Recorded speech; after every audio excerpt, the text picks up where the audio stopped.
Hey there, race fans. It's Race Day Top 5 with me, Frank 5. Martinsville Speedway, the paperclip, the half mile of mayhem. Boy, did we have a lot of that yesterday. In the closing race in the round of 8, with spots on the line to battle for a championship next week in Phoenix, we had everything yesterday. We had everything pretty much the entire weekend. Bristol might be the best short track in NASCAR, but Martinsville is up there when it comes to competition, exciting racing, and a lot of drama. We had a lot of it yesterday, and kind of an underdog victory, upsetting the playoffs. Let's talk about all that went down and which drivers will be battling for a championship next week. Number 1, Alex Bowman. Yes, Alex Bowman captures his 4th win of the season, winning yesterday's Xfinity 500 at Martinsville Speedway, capturing the W over Kyle Busch, Brad Keselowski, Martin Truex Jr., and William Byron. It's been 5 years since the 48 won at Martinsville, and that time Jimmy Johnson was the driver and locked him into the championship 4 and allowed him to battle for a 7th title, which he ended up getting in that race. Alex Bowman has been very good this season in his first year under the 48 number with Greg Ives as the crew chief, or not Greg Ives, Greg Ives is the crew chief and Ally as a sponsor for the entire season. But it's been kind of a rough stretch for Alex Bowman. He had some good runs, then he had some bad runs, and he had some good runs, he had some bad runs. But in the middle of all that, he was able to win some races this year. A miraculous comeback win at Richmond, passing some of the contenders late in the race to steal the victory. Dominating the last part of the Dover race, where Hendrick Motorsports was dominant all day long, bringing the 48 back to victory lane at that track for the first time since Jimmy won there in 2017, which happened to be Johnson's final career Cup Series victory. And then Bowman pulls off an amazing last lap victory at Pocono in the first of the 2 races when Kyle Larson cuts a right front tire, or left front tire, hits the turn 3 wall in the last corner of the last lap, and Bowman steals the show. And the playoffs roll around, and Alex Bowman had to pretty much fight and claw his way to get into the round of 12 after a terrible result at Darlington. He was able to make it on points after Bristol, and then he ran into more bad luck in the round of 12 where he didn't have a good outing at Vegas. He wrecked at Talladega. He gave his best effort at the Roval despite having battery problems. He was able to rebound and finish 10th in the race. It ultimately wasn't enough, but still, you can't blame the 48 team for not trying and giving it their best to try to at least make the most out of what was a pretty disappointing round for that team. But since then, Alex Bowman, they had a bad race at Texas. They had a decent race at Kansas, ran top 10 all day, finished in the 11th spot, I believe. And then yesterday in Martinsville, they had a very good race car. They had to come from the middle of the field because, again, no qualifying or practice. So we just randomly set the field based off of your finishing position from last week, your fast lap, all that stuff. Bowman had a really good race car. All in all, the Hendrick cars in general had a great day yesterday. Their speed was definitely there in all the cars. They were all fast, all competitive, all had cars capable of pretty much winning the race. Alex Bowman put himself in position at the very end, battling late in those late race restarts with guys like Denny Hamlin, Chase Elliott, Martin Truex Jr., and Brad Keselowski. And Alex Bowman, with 8 laps to go, he was hounding Denny Hamlin for the victory. And then all of a sudden, with 7 laps to go in turn 3, Alex Bowman on the inside gets a little loose, gets into Denny Hamlin, turns the 11 around, and that brought out the caution, which set overtime. And let me tell you, the fans were cheering. I mean, Denny Hamlin's a Virginia native. It's rare you'd see him get booed here. But I think, the events of 2017 have come back to kind of get at Denny Hamlin not being popular with the fans at all. And Alex Bowman was able to hold off Kyle Busch and those guys in the late race restart. He was able to pick up his 4th win of the season, a very big win for Alex Bowman. He immediately apologized in his post-race interview about getting into the 11 car. He said, "I didn't mean to get into him, I just got loose." And you could tell looking at the replay, he got loose. And he said, "I want to be a clean race car driver just like my hero, Mark Martin, was." So, that's, a lot of guts for Bowman to, step up and, apologize. He wants to race people clean. And I truly believe that he just got loose and just got in the 11 car. By the way, when he was trying to do his burnout, Denny Hamlin came up to him post-race and he was not happy. He prevented him from trying to do really any burnout. And he, hit Bowman's front bumper and he gave him the bird, double bird.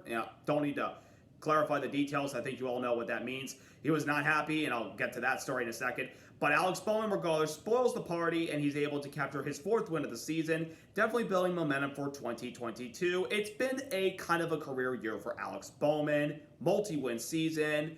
Maybe it doesn't have quite the speed like his teammates do, but still, he's been very good this year. All of Hendrick has been very competitive this year. So credit to Alex Bowman and the whole team. They are finishing the year strong and getting ready to build momentum for the next season.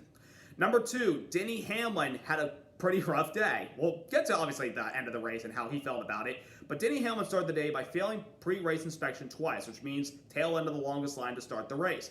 He slowly, methodically worked his way up to the field. He stayed on the lead lap by the time the competition caution came out. Then guess what? He got another penalty for speeding. How many times have we seen Denny Hamlin speed on pit road, honestly?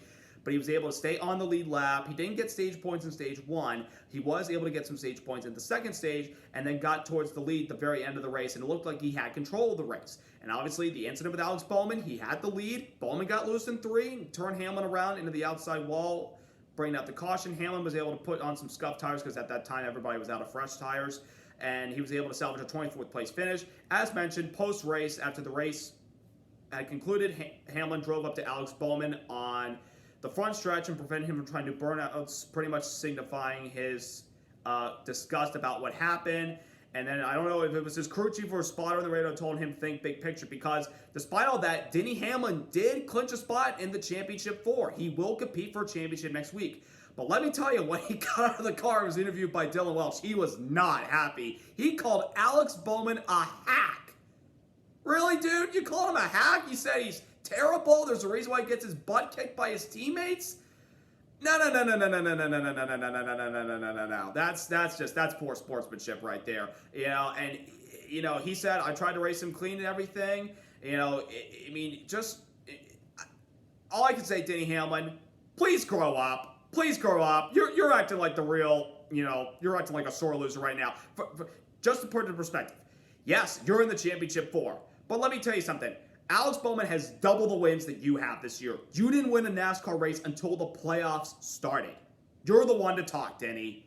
You're the one acting like a total baby right now. Whining and grinding about, oh, he's terrible. He's terrible. He's a hack. Okay, well, it's a dude that's double the wins that you have. So, right now, it doesn't seem like after that interview that he's completely focused on trying to win the championship. He has that hanging over his head post-race when you should really think about, we got into the Championship 4 on points. You should be thinking more about that. I get he's upset. He wanted a grandfather clock. He wanted to win at his second home track because in Chesterfield, Virginia, that's close to Richmond than Martinsville is, but still kind of acts like another home track to him. But dude, seriously? Really?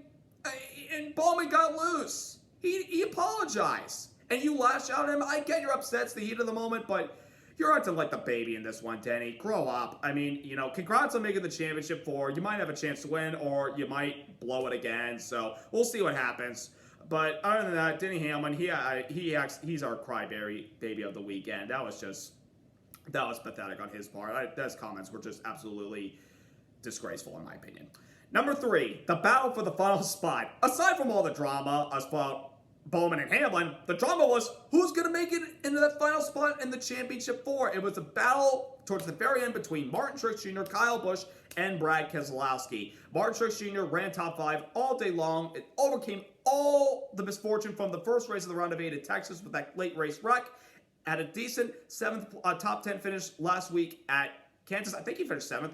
And he had a great run yesterday. Ran top 5 all day long. Really didn't have a race-winning car like he did in the spring. It was the very end of the race, obviously. But still, he had a really good race car. During the later stages of the race, when battling with Chase Elliott and Brad Keselowski, Martin Truex, when there was a checkup in front of him, ran to the right rear of Brad Keselowski, and the left front of Truex had some damage, and he started to fall back a couple of spots, hit the outside wall for 2 after contact with Kurt Busch.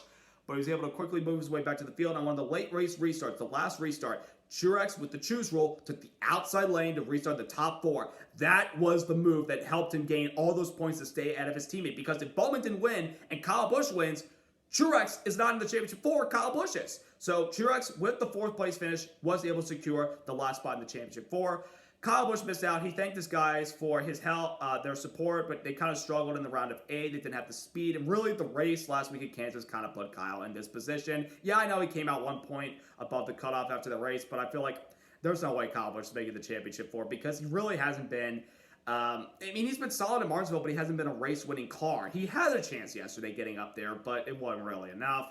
Kyle ultimately finished 2nd. He wasn't happy with Brad Keselowski after the race. He said, he drove into his door coming to the checkered flag. He said, what was he going to do? He called him the R word. And if you people know what that is, I'm not going to say it out here and try to be, cause controversy. But Kyle, he did apologize and said he probably will get fined. He might. But he said, also about Keselowski, he said he might go beat the crap out of him. But he said, what good will that do me? So Kyle Busch, tells the team they do need to get better. They need to work on some things this offseason before they get ready for 2022. Unfortunate for Brad Keselowski, he gave it his best effort at the end. They kind of fell back in the middle part of the race, then they worked their way back up to the field. It feel like the long runs were beneficial for them. The short runs were pretty much their Achilles heel. They tried their best. They made contact late in the race with Chase Elliott, spinning him around, and Keselowski got up on the inside of one of those late race restarts. I felt like if he's going to make it to the championship 4, you have to take it 3 wide into turn 1. He just didn't have enough pace to get there because Bowman got a better jump on that last restart. Ultimately, Keselowski, 3rd place finish. It's unfortunate because it would have been nice for a dude that's been overlooked all season. Of course, not going to be back with Team Penske next year. He's moving on to Roush Fenway with a part-time ownership as well as driving the number 6 car full-time. I was kind of pulling for Brad Keselowski because it would have been a feel-good story for him to try to win a championship his final year with Team Penske. But nonetheless, you can't blame this team for not giving their best effort. They did their best. They did a great job all season long. They were overlooked. I mean, a lot of people, including myself, expected them to be eliminated after the round of 12. They made it to the round of 8. That's pretty impressive with the one win that you had all season. That was at Talladega. Not a bad effort by the 2 team. But ultimately, Truex holds on to the last spot by 3 points. Kyle Busch, Brad Keselowski, and Keselowski's teammates Joey Logano and Ryan Blaney have been eliminated and will not be competing for a championship. Joey Logano really struggled with his race car for the most part. They didn't really have the speed like I thought they would, and if he was in position late in the race to try and win, you better believe he was going to pull a bump and run like he did to Truex at the end of the 2018 fall race. And Ryan Blaney really disappointed me. Where was the speed? They were so good in the spring. They won both stages. They led the most laps. They were the car to beat. Where was the speed yesterday? It was just non-existent. They had contact early in the race with Austin Dillon running to the left for, kind of ironic how 1 week ago, Dillon got loose underneath the Blaney and turned on the outside wall and hurt his points position, and they made contact again yesterday. But Blaney really struggled with the car. At times, it seemed like they were making it better. Ultimately, though, it is not enough for the 12 team, and they have been eliminated, but still a good season for Ryan Blaney. I know he would have loved to get in the championship 4, considering next week is the last race for his crew chief, Ty Gordon, who will retire from crew chiefing duties after this year, and Jonathan Hassel will take over for 2022. But Ryan Blaney and the team, still, they get a good grade for their season. First multi-win year for him in his entire Cup Series career. Good things are still to come for the number 12 team. Number 4, Chase Elliott.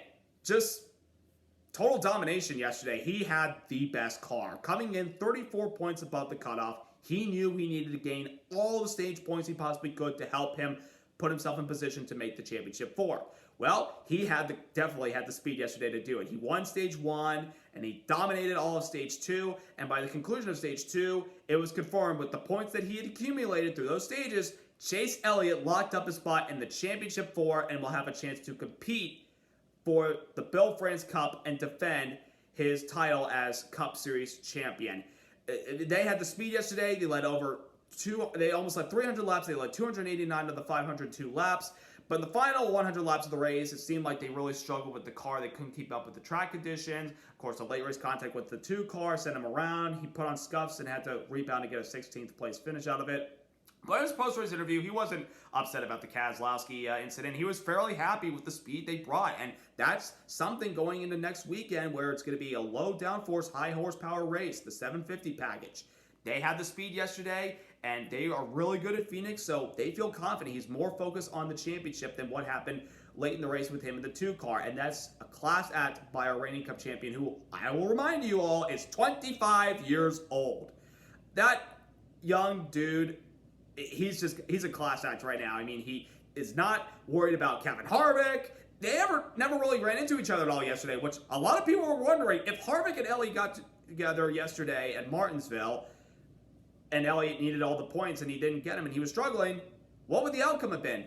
He could have probably been wrecked and put in the outside wall and would have never been able to continue and would have been eliminated from the championship 4. But winning both the stages locked himself in, and like all the Elliot fans probably breathed a sigh of relief thinking, whew, no worries, and we don't have to worry about Kevin Harvick coming after us. So, good result overall by the 9 team. I know the finish wasn't what they had hoped for, but the speed was definitely there, and the confidence that the 9 team has. They've had a really good round of 8, in all honesty. They've had good race cars capable of getting good finishes. Obviously, Kansas, he could have won late if he didn't hit the wall late. and he had the dominant car, probably the best car I've seen him have in Martinsville in quite some time. He had the speed to win that thing, but regardless, though, they're in the championship 4. They'll be battling it out with Denny Hamlin, Martin Truex, and Kyle Larson.